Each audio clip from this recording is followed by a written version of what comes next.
Hello everyone, this is Rahul. Welcome to another blog video. আজকে আমরা সবাই মিলে একটি পিকনিকের আয়োজন করেছি। আপনারা সকলেই আমার পেজটি ফলো করবেন এবং ভিডিওটি শেষ পর্যন্ত দেখতে থাকুন। আমরা সবাই মিলে আজকে রান্না করব খিচুড়ি। তার জন্য প্রথমেই আমরা মুরগির মাংসটা সুন্দরভাবে কেটে নেই এবং পাশাপাশি আমার কাকিরা সবাই আদা রসুন সবকিছু সুন্দরভাবে কাটতেছিল এবং আমরাও পাশাপাশি পেঁয়াজগুলো কাটতেছিলাম। খিচুড়ি রান্নার জন্য প্রথমে ডেকের ভিতরে দিয়ে দিল পরিমাণ মতো তেল। তেলটা গরম করে দিয়ে দিল পেঁয়াজ কুচি। পেঁয়াজগুলো আমি সুন্দরভাবে নাড়াচাড়া করে ব্রাউন কালার করে ভাজতে লাগলাম।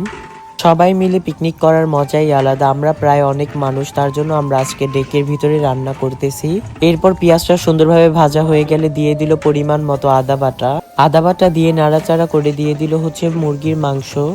মুরগির মাংসটা আগেই পরিষ্কার পানি দিয়ে ধুয়ে রেখেছিল। এরপর দিয়ে দিল কাঁচামরিচ। কাঁচামরিচ দিয়ে দিল পরিমাণ মতো লবণ। এরপর কিছুক্ষণের জন্য নাড়াচাড়া করে দিয়ে দিল হলুদের গুঁড়া।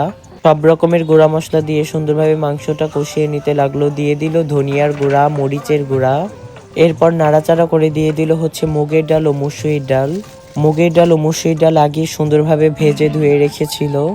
এরপর একটু নাড়াচাড়া করে ডালগুলো সিদ্ধ করে নিয়ে দিয়ে দিল পরিমাণ মতো চাল। চালটা দিয়ে সুন্দরভাবে নাড়াচাড়া করে দেখে নিল যে সব মশলা ঠিক আছে কিনা।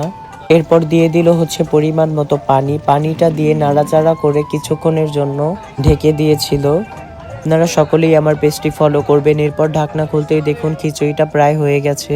এরপর খিচুড়ির উপর দিয়ে দিল সচপাতা এবং কাঁচামরিচ। এরপর কিছুক্ষণের জন্য ঢেকে রেখেছিল। ঢাকনা খুলে তারপর খিচুড়িটা নেড়ে চেড়ে দিল। দেখুন খিচুড়ি রান্না শেষ এবং খিচুড়ির ফাইনাল রেজাল্ট। ভিডিওটি দেখার জন্য ধন্যবাদ সবাইকে।